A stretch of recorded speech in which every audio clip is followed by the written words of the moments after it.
Hello students, आज हम आपके प्रैक्टिकल के बारे में बताने वाले हैं ताकि आपको मार्क्स अच्छे आएँ।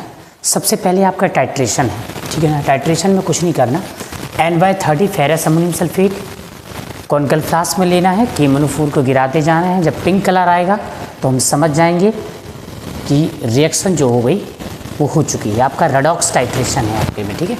इसकी टाइट्रेशन हमने बता भी चुके थे, हम शॉर्ट में हमने बनाया ताकि सारे बच्चों का रिवीजन हो जाए और प्रैक्टिकल अच्छा जाए। आपने वाइवा भी बहुत बेहतरीन हो।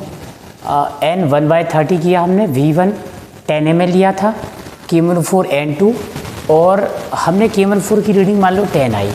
हम यहाँ पे साइड चेंज करेंगे, 130 आएगा। कॉन्सेंट्रेशन निकालने का फार्मूला है नॉर्मलता गुणित तुल्यांकी भार है, normality into equivalent weight, right. ताकि नॉर्मलिटी इज़ 130, इक्विवेलेंट वेट 31.6। बच्चों हमें एक ट्रिक हम बताते हैं आपको, 31.630। जब आप डेसिमल राइट साइड स्क्रॉल करेंगे तो 300 आ जाएगा और आप ताजुब मान जाएंगे, इसको आप 35 ले सकते हैं। तो आप 5 से कट जाएगा, ये 5 6 30, 63 अपॉन 60 में डिवाइडेशन करेंगे 1.06 ग्राम पर लीटर। आपका इक्विवेलेंट वेट होता है 31.6।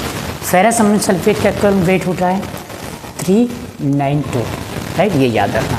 अच्छा, फेरस अमोनियम सल्फेट का कई बार फार्मूला पूछ लेते हैं, ये याद हो आपको।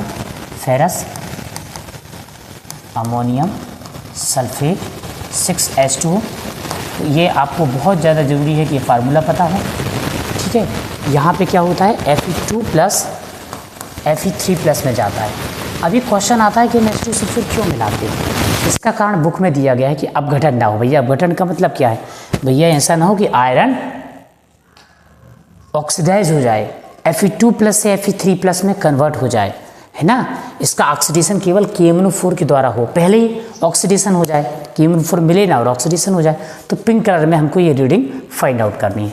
बच्चों आपको मैं बता दूं, दूसरा होगा आपका acidic basic radical. Basic radical में वो रेडिकल होते हैं जिसमें प्लस चार्ज होता है, एसिड रेडिकल वो होते हैं जिसमें माइनस चार्ज होता है।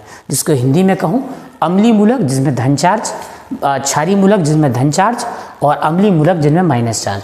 अब जैसे अमोनियम का टेस्ट करना है, सबसे पहले अपन करते हैं एसिडिक रेडिकल यानी अम्लीय मूलक का टेस्ट। उसका कारण ये होता है क्योंकि कई बार क्या होता है, ये अम्लीय मूलक क्षारीय मूलक का टेस्ट नहीं आने देते, प्रॉब्लम क्रिएट करते हैं।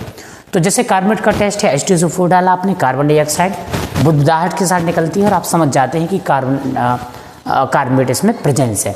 अब बेसिक रेडिकल के टेस्ट के लिए आप NOH मिलाते हैं। बच्चों सारे के ग्रुप रिएजेंट होते हैं। NOH मिलाने के बाद अमोनिया की गंध आती है, टॉयलेट लाइक स्मेल आती है और आप समझ जाते हैं कि उसमें अमोनिया जो है वो उपस्थित है। मैं आपको बता दूँ, ये पूरा चार्ट आपको पता हो। अमोनियम 0 ग्रुप में है, NOH ग्रुप रिएजेंट मतलब जिनको मिलाने से पता चलता है कि क्या है। आपके 6 ग्रुप हैं, सारे ग्रुप के ग्रुप रिएजेंट, और कैसे पता चलेंगे, तो गैस बनेगी या प्रेसिपिटेट बनता है। बच्चों ये आप बहुत ज़रूरी है, ये पढ़ के जाएँ आप। और एक चीज़ और है, अमोनियम क्यों क्षारीय मूलक है, क्योंकि क्षार से आया है। कार्बोनेट क्यों अम्लीय मूलक है, क्योंकि ये अम्ल से आया है। ये चीज़ याद रखना, क्योंकि आप जानते हैं जैसे लेट सपोज ये H है, BOH, आपको पता है एसिड बेस मिलकर साल्ट बनाते हैं और वाटर रिमूव हो जाता है। अब ये A जो है ये एसिडिक क्यों है, क्योंकि एसिड से आया है। ये B बेसिक क्यों है, क्योंकि बेस से आया है। ऐसे भी इसका दूसरा आंसर हो सकता है और ये पूरी टेबल आपको पता हो। बच्चों इसके बाद आपके फंक्शनल ग्रुप आएंगे। एल्डिहाइड सिर्फ रिएजेंट डाल दिया, पिंक कलर आया, एल्डिहाइड प्रेजेंट। फिनॉल के लिए फिनॉलिक स्मेल होती, फेरिक क्लोराइड डाला, फेरिक क्लोराइड डालने के बाद वॉयलेट कलर आता है। कार्बोक्सिलिक सोडियम बाइकार्बोनेट डाला, कार्बन डाइऑक्साइड निकलेगी, ठीक है। तो इस तरीके से क्या मिलाया क्या बनेगा, ये बहुत ज़रूरी है और बहुत अच्छे से आप वाइवा करके जाएँ, है ना। आपकी नॉर्मलिटी क्या होती है, मान लो मैं बोलूँ नॉर्मलिटी क्या है, मैं बोलूँ HCl की नॉर्मलिटी 10 है, यानी 10 मोल H प्लस डिजोल्व, यानी इक्विवेलेंट वेट 1 लीटर में कितने डिजोल्व हैं उसको नॉर्मलिटी कहते हैं। मोलरिटी किसको कहते हैं, कितने मोल सॉल्यूट 1 लीटर सॉल्यूशन में डिजोल्व है, यानी घुले हुए हैं। बच्चों ये सारी चीज़ें पता हों तब आपको मार्क्स आएंगे। अच्छे से तैयारी करना, एक एक प्रैक्टिकल हमने आपको कराए हैं। देखो जैसे 0 ग्रुप में अमोनियम है, इसका अमोनियम नहीं बोलते, इसको बोलते हैं अमोनियम बच्चों, ammonium, right. Ammonium plus charge आता है तो जीरो ग्रुप में है। लेड फर्स्ट ग्रुप में है। इसका ग्रुप रिएजेंट क्या है? Dilute HCl। डाइल्यूट HCl डालने के बाद लेड क्लोराइड का वाइट प्रेसिपिटेट आता है, जिससे हम जान जाते हैं कि इसमें लेड प्रेजेंस है। सेकंड ग्रुप में भी लेड आता है। थर्ड ग्रुप में आयरन एल्यूमिनियम आता है। फोर्थ में जिंक मैग्नीज आता है। फिफ्थ में बेरियम स्टोनियम आता है। सिक्स में मैग्नीशियम आता है। बच्चों हमारे टोटल 6 ग्रुप हैं। समझ में आया? मैं बार बार बोल रहा हूँ, तुल्यांकी भार यानी इक्विवेलेंट वेट पता कर लेना।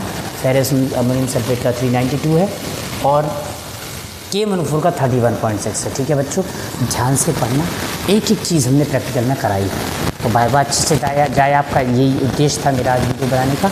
That is very important that you will do the practice about it. Okay, so you should have to handle the acidic and basic radical titrations and functional group, both are very important for your exam. So that is very important that you will do the practice about it and you will definitely get to the good point about it. Again telling about the